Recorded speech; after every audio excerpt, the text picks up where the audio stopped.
Blackstone Audio presents Utopia by Sir Thomas More. Book 1. Henry VIII, the unconquered King of England, a prince adorned with all the virtues that become a great monarch, having some differences of no small consequence with Charles, the most serene Prince of Castile, sent me into Flanders as his ambassador for treating and composing matters between them. I was colleague and companion to that incomparable man Cuthbert Tunstall, whom the king, with such universal applause, lately made master of the rolls, but of whom I will say nothing. Not because I fear that the testimony of a friend will be suspected, but rather because his learning and virtues are too great for me to do them justice, and so well known that they need not my commendations unless I would, according to the proverb, show the sun with a lanthorn. Those that were appointed by the prince to treat with us met us at Bruges according to agreement. They were all worthy men. The Margrave of Bruges was their head, and the chief man among them.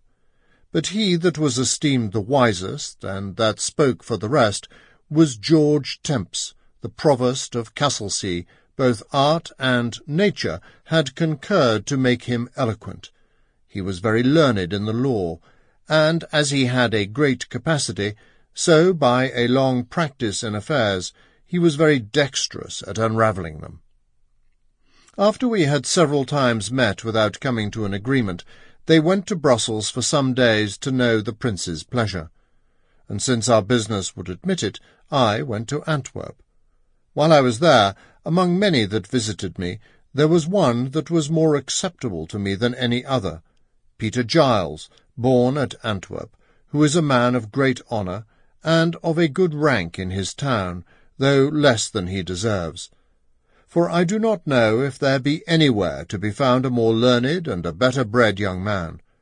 For as he is both a very worthy and a very knowing person, so he is so civil to all men, so particularly kind to his friends, and so full of candour and affection, that there is not perhaps above one or two anywhere to be found that are in all respects so perfect a friend.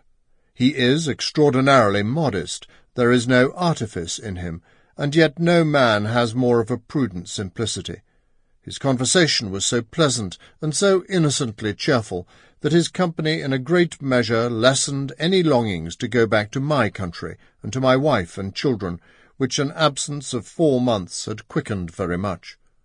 One day, as I was returning home from Mass at St. Sample complete. Ready to continue?